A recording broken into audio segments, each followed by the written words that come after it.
ማንም በእኔና በቃሌ የሚያፍር ቢኖር የሰው ልጅ በታላቅ ክብሩ ከሰማይ በተገለጠ ጊዜ በአባቱና በመላእክት ፊት ያፍርበታል።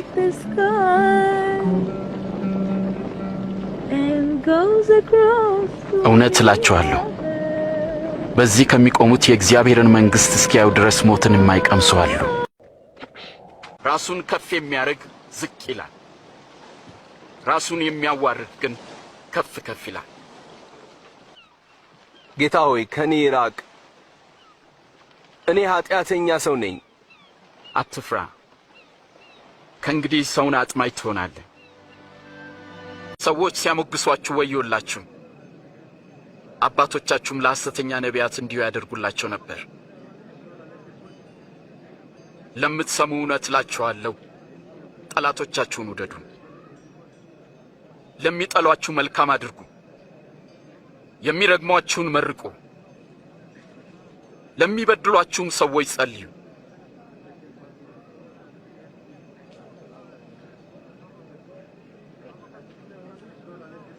ማንም አንደኛውን ጉንጭን ቢመታ ሌላውንም ደግሞ አዙረህ ስጠው። እርሱ ለሚያመሰግኑትና ለክፉዎች ቸር ነውና፣ ሩሩዎች ሁኑ አባታችሁም ሩሩ ነውና።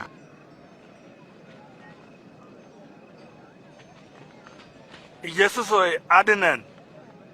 እንዳይፈረድባችሁ እናንተም አትፍረዱ፣ እንዳትኮነኑ እናንተም ማንንም አትኮንኑ። ይቅር በሉ እናንተም ይቅር ትባላላችሁ። ጌታ ሆይ መንገድህን አሳየን። ማንም እኔን የሚቀበል የላከኝንም ይቀበላል። እግዚአብሔር ይባርካችሁ። ስትጸልዩ እንዲህ በሉ: በሰማይ የምትኖር አባታችን ሆይ ስምህም ይቀደስ፣ መንግሥትህ ትምጣ፣ ፈቃድህ በሰማይ እንደሆነች እንዲሁም በምድር ትሁን። የዕለት እንጀራችንን ስጠን፣ የበደሉንን ይቅር እንደምንል የእኛንም በደል ይቅር በለን።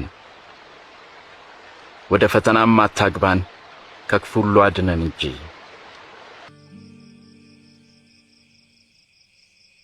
እንግዲህ ከነዚህ ከሦስቱ በወንበዴዎች ለወደቀው ባልንጀራ የሆነው ማን ነው? ደግ የሠራለት ሰው ነው። እናንተም እንዲሁ አድርጉ።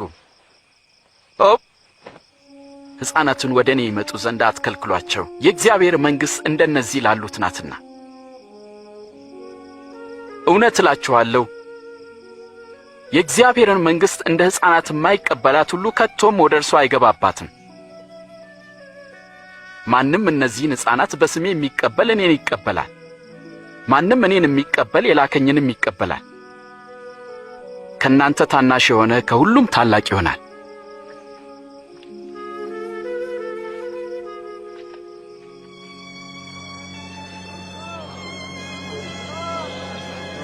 አሳልፋ የምትሰጠኝ እጅ አሁን በማዕድ ከኔ ጋር ናት።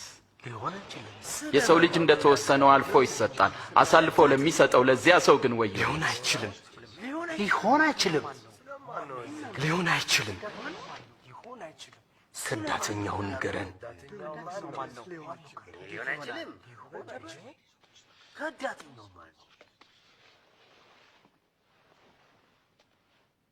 ሰው ዓለምን ሁሉ ቢያተርፍ ነፍሱን ግን ቢያጎድል ምን ይጠቅመዋል? ሕዝቡ እኔን ማን ይለኛል? አንዳንዶች መጥምቁ ዮሐንስ ነህ ይሉሃል፣ ሌሎች ደግሞ ኤልያስ ነው ይላሉ፣ ሌሎች ደግሞ ከቀደሙት ነቢያት መካከል አንዱ ተነስቷል ይላሉ። እናንተስ ደግሞ እኔን ማን ትሉኛላችሁ? አንተ ክርስቶስ ነህ።